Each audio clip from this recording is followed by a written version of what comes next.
Bonjour tout le monde. En ce 1er août 2025, nous filons d'Ardar vers l'ouest en direction d'Amsterdam, qui est le but de notre voyage. Cette première partie de la route nous emmène de la Trinité-sur-Mer jusqu'à Aurigny, donc les Anglo-Normandes, où nous aurons donc à choisir si nous remontons par la côte anglaise ou par la côte française.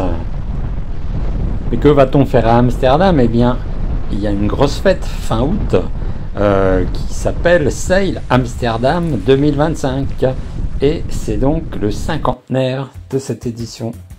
Et donc, si nous filons vers l'ouest, c'est parce que, eh bien, il faut d'abord contourner la Bretagne en partant donc du sud Morbihan pour se retrouver donc dans la Manche et ensuite donc continuer à remonter la Manche jusqu'à la mer du Nord pour enfin trouver un accès donc qui est le canal de la mer du Nord, voilà, à Eemuden, qui va nous permettre de rentrer et de rouler, naviguer plutôt, jusqu'à Amsterdam, c'est-à-dire à peu près ici où on va mettre le bateau. Enfin, pas à l'ancre, hein, on va trouver une marina.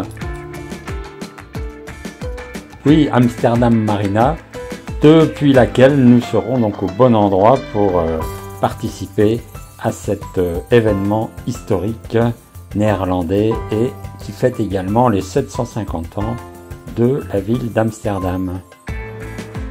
Nous allons également profiter pour vous livrer quelques-uns de nos secrets de navigation tout au long de cette route. Alors, prêt pour le voyage? C'est parti! Allez, on commence directement par un premier secret de navigation.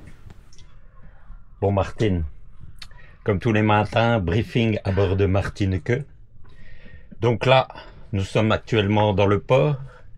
Donc nous allons prochainement sortir du port, tu vois, tu passes là. Et après, tu tournes là. Et encore, après c'est par là. Et après là. Et après là. Ok? Alors, soyons fous, directement un deuxième secret, savoir communier avec la nature. Et pour cela, chaque matin sur Martinique, c'est quasiment yoga obligatoire.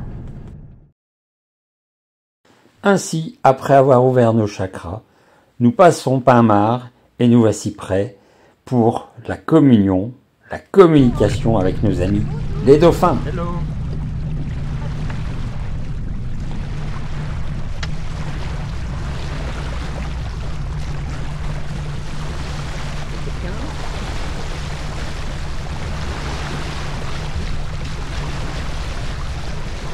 Bon, en fait, petit problème, ils sont pas là. J'imagine que je ne devais pas être assez concentré lors de mon salut au soleil du début de matinée.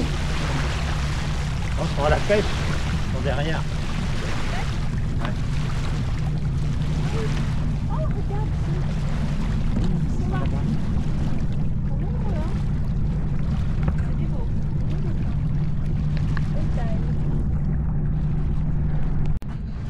Allez, peut-être une deuxième chance.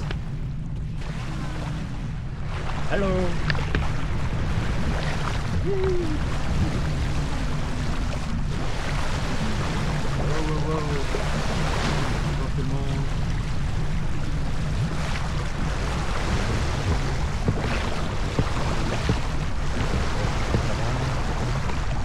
La caméra.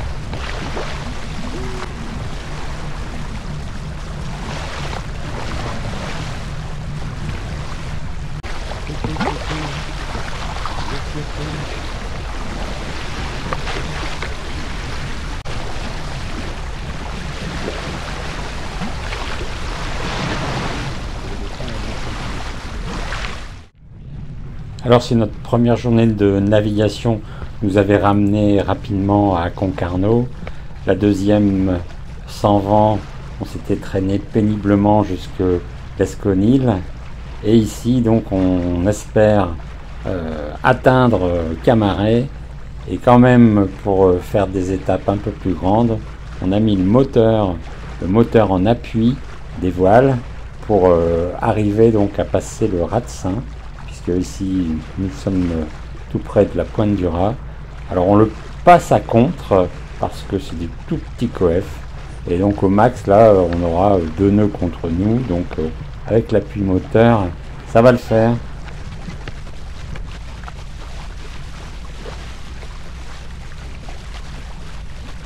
Alors il fait beau en ce début août en Bretagne et les conditions sont vraiment très tranquilles pour passer sur cette zone qui peut être de temps en temps un peu moins cool.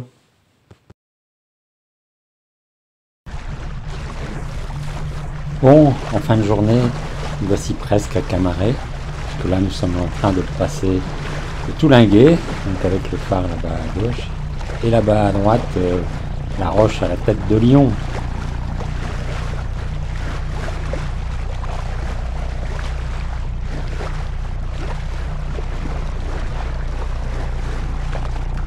Et c'est quoi ce bruit?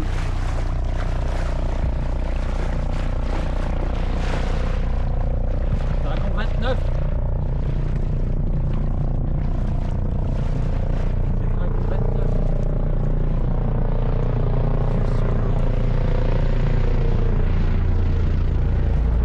Bon, c'est pas Dragon 29, c'est un hélicoptère de la base aéronavale de Landveoc qui est juste à côté et qui part retrouver un French Warship pour un exercice.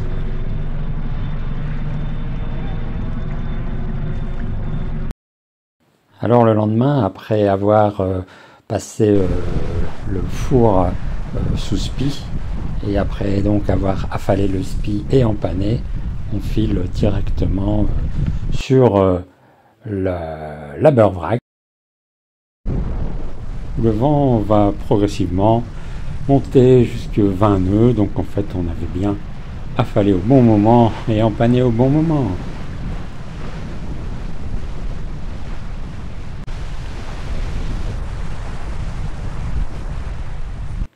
Alors le lendemain, eh bien direction Roscoff, et on va passer par la Malouine, là, qui est un raccourci quand même intéressant, qui fait gagner quelques milles.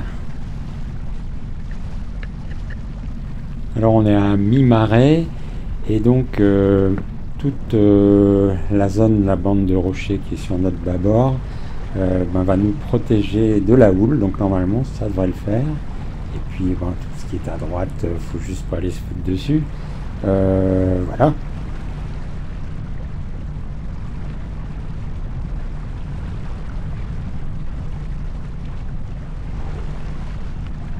Bon, le début est pas trop remuant.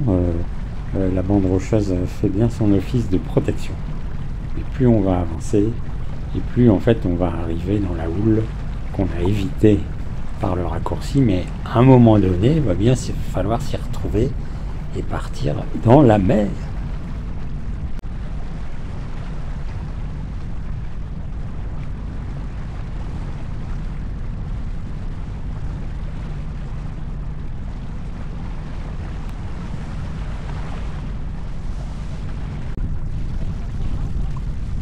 Là-bas au loin, c'est le phare de l'île Vierge qu'on commence à entreapercevoir, qu'on va devoir longer ou contourner aussi tout à l'heure.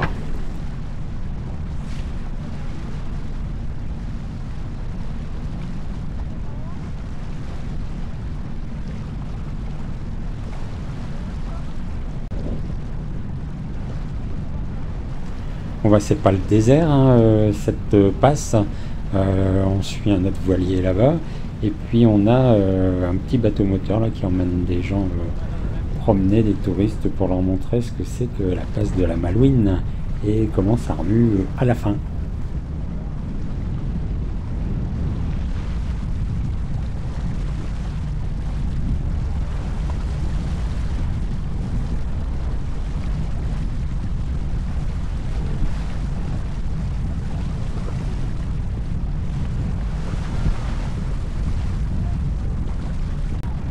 Bon voilà, les choses se précisent, on approche de la sortie.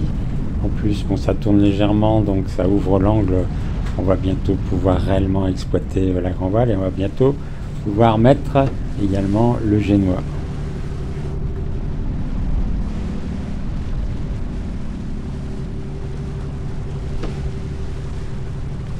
Bon, la passe de la Malouine, donc à faire plutôt par beau temps ou en connaissance de cause. Allez, c'est parti, on envoie le Génois et on coupe le moteur. Et on vous offre une petite session navigation dans les vagues de la Bervrac.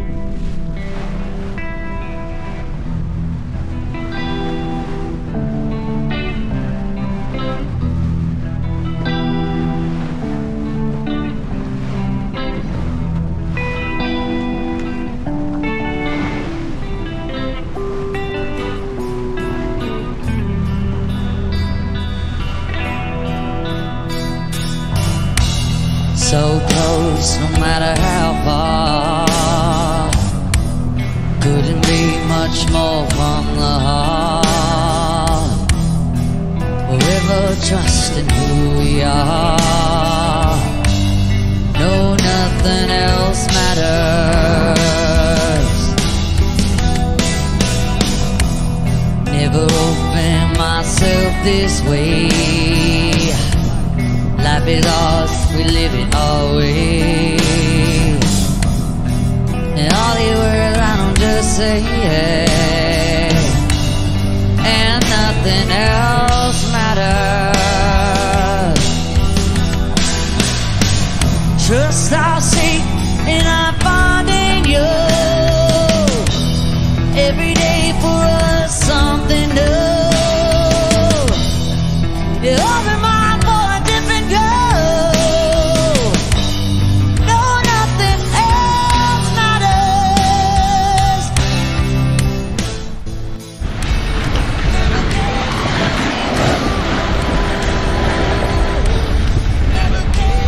Reviens, il est où? Ah, il est là. T'as voulu voir la Manche, et bah t'as vu la Manche. Comme toujours. Il est tout seul? Non, ils sont deux.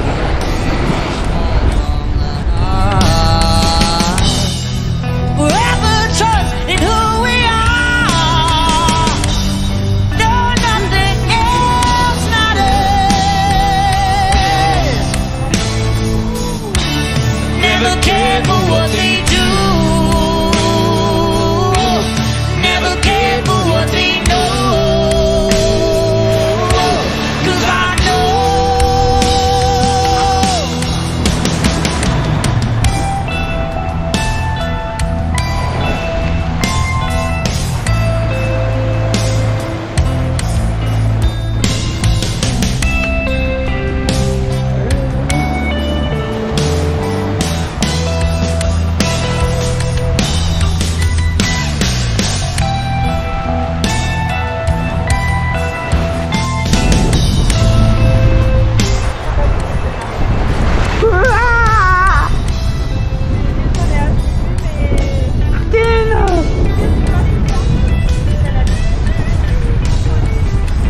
Elle était trop pointue. Ouais. Ils ont même mis des vagues pointues. Allez, vagues.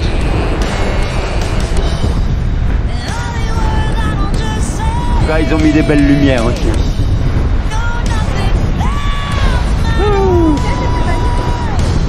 C'est magnifique, ouais. Ça remue, mais c'est magnifique. Alors le lendemain, on voulait aller de Roscoff à Guernesey direct, mais en cours de route, le vent a fait pchit. Alors on s'est rabattu sur les Ardrieux, et puis après, ben, on a quand même pris notre petit bateau pour aller à Guernesey à la voile depuis les Ardrieux.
Et nous voilà à Saint-Peter.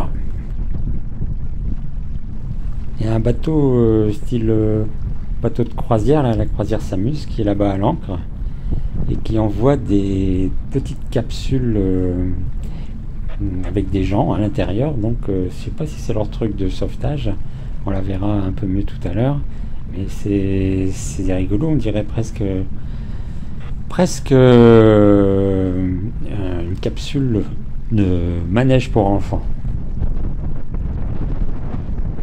Alors c'est quoi le plan ici? Ben, c'est une petite nuit pour se caler avec le courant pour aller jusqu'à Alderney, donc Aurigny le lendemain, et puis d'Aurigny on verra si on part pour passer au-dessus de la pointe du Cotentin ou si on vise l'île de Rye. Tiens, voilà la capsule là, petit bateau. Ouais, voilà, c'est ça qu'on veut faire.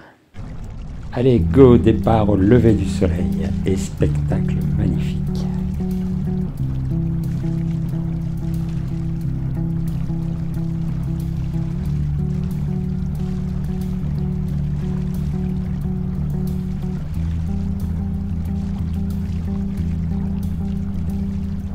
Je n'ai pas peur de la route, faudrait voir, faut qu'on y goûte des méandres au creux des reins. Tout ira bien. Le vent l'emportera. Ton message à la grande ours, la trajectoire de la course, l'instantané de velours, même s'il sert à rien. Le vent l'emportera. Tout disparaîtra. Le vent nous portera.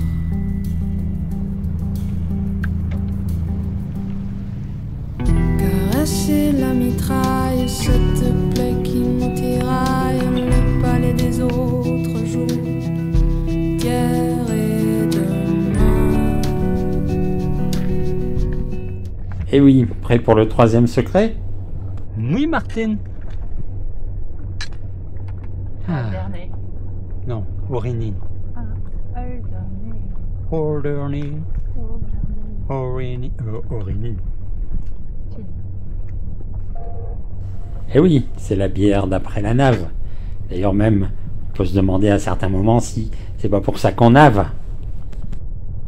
Mais avant d'aller à terre, on va revenir sur notre trajet et sur un phénomène donc désagréable qu'on a donc dans le Little Russell, donc l'espace entre Guernesey et Herm. Voilà, c'est quelque chose qui se passe à peu près là, qui est décrit dans certains bouquins qui parlent du site et dont je me souvenais plus, même si je l'avais lu lorsqu'on était venu dans les Anglo-Normandes il y a quelques années. Et en fait, ben là, il y a un rhume merdien. Donc on est passé là beau temps, hein, moteur même, et puis courant donc de montante plus 2 heures à peu près, et on se fait secouer là sur 150 mètres, quelque chose de pas mal. Et alors le plus bizarre, c'est que quand on est repassé dans l'autre sens quelques semaines plus tard, et donc on était cette fois-ci avec un courant de descendante, on était en mi-marée, et le coef était plus gros, et ben il n'y avait rien du tout. Donc on ne sait pas exactement les facteurs qui le déclenchent. Donc est-ce que c'est lié au sens du courant? Est-ce que ça se passe que dans un seul sens ou mystère? Bon allez, il est temps d'aller à terre parce que le dimanche après-midi à Aurigny, c'est la fête.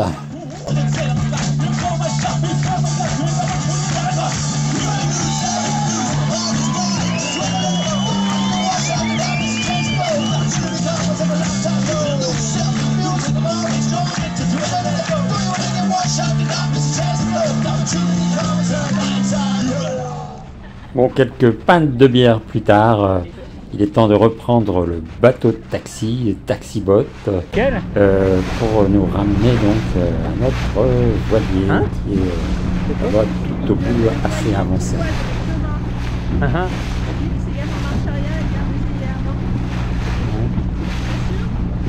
Et le vieux gréement, il est là-bas.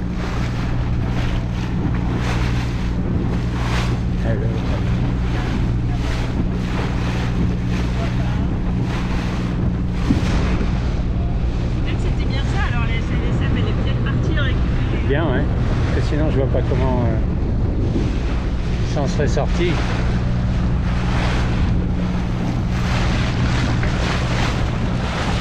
Ouais, alors on parle de lui là, en fait, il a mal calculé son heure d'arrivée. Et la voile plus moteur, en fait, il recule. Et donc, ils ont été le chercher. On voit aussi tout au fond hein, qu'on est tout près du rail. On voit les silhouettes des cargos. Ce qu'on va traverser donc demain.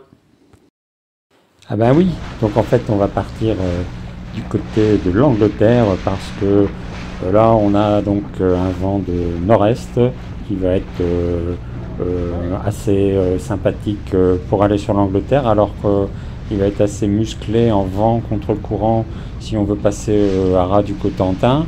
Donc on va prendre la météo anglaise qui pour les jours à venir a l'air plus cool. Ouais, alors ça sera notre première traversée de rail et notre première traversée de Manche. Donc on vous parle de tout ça dans la prochaine vidéo. Si vous n'avez pas vu la vidéo sur Seine Amsterdam 2025, c'est-à-dire sur la fête elle-même, elle est déjà en ligne depuis plusieurs semaines, donc vous pouvez la trouver là. Et puis à bientôt donc pour la suite de la route vers Amsterdam.